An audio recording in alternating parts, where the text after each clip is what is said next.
കസാക്കിൽ തന്നെ ഏറ്റവും വലിയ മെഡിക്കൽ യൂണിവേഴ്സിറ്റികളിലൊന്നാണ് അൽ ഫറാബി നാഷണൽ മെഡിക്കൽ യൂണിവേഴ്സിറ്റി എന്ന് പറയുന്നത്. കസാക്കിസ്ഥാനിലെ ഒരുപാട് വിദ്യാർത്ഥികളും വിദേശത്ത് നിന്നുള്ള വിദ്യാർത്ഥികളും പഠിക്കുന്ന ഈ യൂണിവേഴ്സിറ്റിയുടെ അകത്തളങ്ങളിലേക്ക് നമുക്ക് കടന്നു ചെല്ലാം. അതെ, നമുക്കറിയാം ഈ യൂണിവേഴ്സിറ്റിക്കകത്ത് ഒരുപാട് നിരവധി മെഡിക്കൽ കോഴ്സുകൾ കൂടാതെ ജേർണലിസം കോഴ്സുകൾ, അതുപോലെ BA കോഴ്സുകൾ, ആർട്സ് കോഴ്സുകൾ, ടെക്നോളജി, അങ്ങനെ നിരവധി ഡിപ്പാർട്ട്മെൻറ്റുകളുള്ള ഈ ഒരു ക്യാമ്പസ് നിങ്ങൾക്കറിയാവുന്നതുപോലെ തന്നെ NMCയുടെയും WHO അംഗീകാരമുള്ള ഒരു യൂണിവേഴ്സിറ്റി കൂടിയാണ് അൽ ഫറാബി കസാക്ക് നാഷണൽ യൂണിവേഴ്സിറ്റി എന്ന് പറയുന്നത്. ഞാനിപ്പോൾ നിൽക്കുന്നതാണ് അൽ ഫറാബി നാഷണൽ യൂണിവേഴ്സിറ്റിയുടെ റെക്ടർ ഓഫീസ് എന്ന് പറയുന്നത്. ഇവിടെയാണ് എല്ലാ പേപ്പർ വർക്ക്സ് നടക്കുന്നത്. കുട്ടികളുടെ ഫീസ് സംബന്ധമായ കാര്യങ്ങൾ, അപ്രൂവൽസ് കാര്യങ്ങൾ, സർട്ടിഫിക്കേഷൻ ഡോക്യുമെൻറ്റ് സബ്മിഷൻസ്, എല്ലാ കാര്യങ്ങളും റെക്ടർ ഓഫീസിലാണ് നടക്കുന്നത്. ഈ റെക്ടർ ഓഫീസിലാണ് കുട്ടികൾക്ക് എന്തെങ്കിലും പെർമിഷൻസോ കാര്യങ്ങളോ ആവശ്യമുണ്ടെങ്കിൽ, അല്ലെങ്കിൽ അവരുടെ ഗ്രീവിയൻസ് കാര്യങ്ങളൊക്കെ സബ്മിറ്റ് ചെയ്യുന്ന എല്ലാ ഡിസിഷൻ മേക്ക് ചെയ്യുന്ന ഒരു ഡിപ്പാർട്ട്മെൻറ്റാണ് റെക്ടർ ഓഫീസ്. ഈ യൂണിവേഴ്സിറ്റിയിൽ ഏകദേശം MBBS പഠിക്കാൻ വരുന്ന ചിലവ് വളരെ കുറഞ്ഞ ചിലവിൽ ഇൻ്റർനാഷണൽ ലെവലിൽ ഒരു യൂറോപ്യൻ കൾച്ചർ നിങ്ങൾക്ക് ഫോളോ ചെയ്തുകൊണ്ട് ഈ യൂണിവേഴ്സിറ്റി നിങ്ങൾക്ക് പഠിക്കാൻ പറ്റും. ഏറ്റവും വലിയൊരു കാര്യം എന്ന് വെച്ച് കഴിഞ്ഞാൽ യൂണിവേഴ്സിറ്റിയുടെ ഫാക്കൽറ്റീസ് എന്ന് പറഞ്ഞു കഴിഞ്ഞാൽ വളരെ ഫ്രണ്ട്ലി ആയിട്ടുള്ളൊരു ഫാക്കൽറ്റിയാണ് നമുക്കിവിടെ അവൈലബിൾ ആയിട്ടുള്ളത്. ടീച്ചേഴ്സ് ആണെങ്കിലും ഭയങ്കര ഫ്രണ്ട്ലി ആയിട്ടുള്ള ടീച്ചേഴ്സാണ്. ഏത് സമയത്തും കുട്ടികൾക്ക് ടീച്ചേഴ്സിനോട് ഡൗട്ടുകൾ ചോദിക്കാം, കുട്ടികളുടെ കാര്യങ്ങൾ സംസാരിക്കാം, അവർക്ക് പഠനവുമായി ബന്ധപ്പെട്ട കാര്യങ്ങൾ സംസാരിക്കാനൊക്കെ പറ്റുന്ന ഒരു യൂണിവേഴ്സിറ്റി കൂടിയാണ് അൽ ഫറാബി കസാക്ക് നാഷണൽ യൂണിവേഴ്സിറ്റി എന്ന് പറയുന്നത്. 10 കുട്ടികൾക്ക് ഒരു ടീച്ചറാണ് ഇവിടെ അവൈലബിൾ. അതായത് ഒരു ക്ലാസ്സിൽ അത് 10 കുട്ടികൾ മാത്രമേ ഉണ്ടാവുകയുള്ളൂ. ഈ 10 കുട്ടികൾക്കും ഒരു ടീച്ചറാണ് അവൈലബിൾ ആയിട്ടുണ്ടാവുക. ഓക്കെ, അതുകൊണ്ട് തന്നെ കുട്ടികൾക്ക് കൂടുതൽ പഠിക്കാനും ടീച്ചേഴ്സുമായിട്ട് ബന്ധപ്പെടാനും ടീച്ചേഴ്സായിട്ട് കൂടുതൽ സംസാരിക്കാനും ഇത് യൂസ്ഫുൾ ആകും. മറ്റ് യൂണിവേഴ്സിറ്റികൾ കമ്പയർ ചെയ്യുമ്പോൾ അൽ ഫറാബി യൂണിവേഴ്സിറ്റി അത്യാവശ്യം പഠിക്കാനുള്ള യൂണിവേഴ്സിറ്റിയാണ്, അത്യാവശ്യം സ്ട്രിക്റ്റ് ഉള്ള യൂണിവേഴ്സിറ്റിയാണ്. അതുകൊണ്ട് തന്നെ ഇവിടെ ഏറ്റവും വലിയ യൂണിവേഴ്സിറ്റി ലൈബ്രറി നമുക്കിവിടെ പുറകിൽ കാണാൻ പറ്റും. എല്ലാ രീതിയിലുള്ള ബുക്സും ഇവിടെ അവൈലബിൾ ആണ്. ഇന്ത്യൻ സിലബസ് അനുസരിച്ചുള്ള ബുക്സ് ഇവിടെ അവൈലബിൾ ആണ്. കുട്ടികൾക്ക് ഒരുപാട് പഠിക്കാനുള്ളത് കൊണ്ട് തന്നെ ഈ ലൈബ്രറി ഇവർക്ക് യൂസ് ചെയ്യാം. രാവിലെ 8 മണി തൊട്ട് 9 മണി വരെ ഈ ലൈബ്രറി ഓപ്പൺ ആയിരിക്കും. കൂടാതെ തന്നെ ഞാൻ നേരത്തെ പറഞ്ഞു, അത്യാവശ്യം ഭയങ്കര ടൈറ്റുള്ള യൂണിവേഴ്സിറ്റിയാണ്, അത്യാവശ്യം പഠിക്കാനുള്ള യൂണിവേഴ്സിറ്റിയാണ്.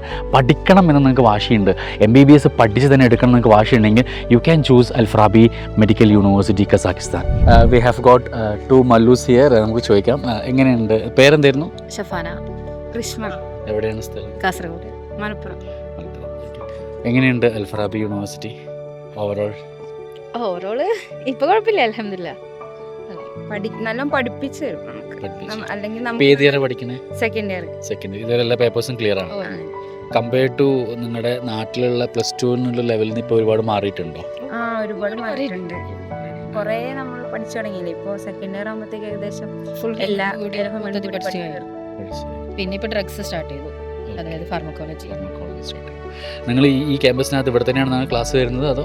അല്ല, ഇന്റർനാഷണൽ ക്യാമ്പസ് വേറെയാണ്. വേറെ തന്നെയാണ്. അപ്പോൾ ഫസ്റ്റ് ഇയർ സെക്കൻഡ് ഇയർ അവിടെ. After that hospital. ടീച്ചേഴ്സിൻ്റെ ഒക്കെ ബിഹേവിയർ എങ്ങനെയാണ്?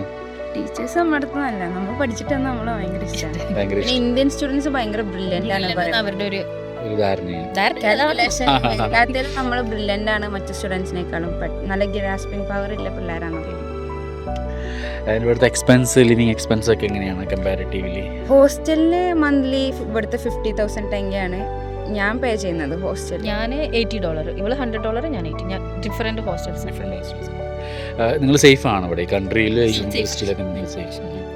അപ്പോൾ നിങ്ങൾ എക്സ്പെക്ട് ചെയ്ത സാധനമാണോ അവിടെ കിട്ടിയിട്ടുള്ളത് നിങ്ങൾക്ക്? മോർ ദാൻ എക്സ്പെക്ട് ചെയ്ത സംഭവങ്ങൾ. അതായത് ഞാൻ വിചാരിച്ചത് അബ്രോഡ് ആകുമ്പോൾ അത്രക്ക് സ്ട്രിക്റ്റോ പഠിപ്പിക്കാറൊന്നും ഉണ്ടാവില്ല. പക്ഷേ ഫറാബിയിൽ പാസ്സാവാൻ അത്യാവശ്യം നന്നായിട്ട് പഠിക്കണം. അപ്പോൾ നിങ്ങളുടെ ഒരു ജൂനിയേഴ്സിന് അല്ലെങ്കിൽ നിങ്ങൾ കേരളത്തിൽ നിന്ന് വീണ്ടും കുട്ടികൾ ഇങ്ങോട്ട് റെഫർ ചെയ്യുന്നതിന് നിങ്ങൾ എന്താ പറയുക? കുഴപ്പമൊന്നുമില്ല, കുട്ടികൾക്ക്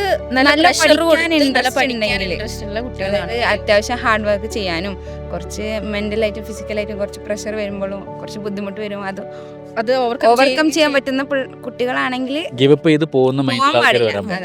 നമ്മളിപ്പോ ഫസ്റ്റ് സെമസ്റ്റർ ഒക്കെ തീരാനാകുമ്പോഴത്തേക്ക് നല്ല ഇരുന്ന് കരഞ്ഞിട്ടുണ്ട്. ഫസ്റ്റ് സെമസ്റ്റർ കരഞ്ഞിട്ടുണ്ട്, സെക്കൻഡ് സെമസ്റ്റർ കരഞ്ഞിട്ടുണ്ട്, തേർഡ് അൽഹംദുലില്ലാ പാസ്സാവോ എന്ന് ആലോചിച്ചിട്ട് കരഞ്ഞിട്ടുണ്ട്. അത്രയും കോൺഫിഡൻസിൽ വന്നിട്ടും ഒരു കുറച്ചവിടെ ബാക്കി ഉണ്ടാവും. 1-2 മാർക്കിനൊക്കെ ജസ്റ്റ് പാസ്സാവാത്തവരുണ്ട്. നല്ല സ്ട്രിക്റ്റ് ആണ് നിങ്ങൾക്ക് പഠിക്കാൻ. അത്യാവശ്യം പഠിച്ചു കഴിഞ്ഞാൽ നിങ്ങൾക്ക് നല്ല ഡോക്ടർ ആവാൻ പറ്റുന്ന ഉറപ്പാണ്. FMGന്റെ കോച്ചിങ് കാര്യങ്ങളൊക്കെ ഇവിടെ തരുന്നുണ്ടോ?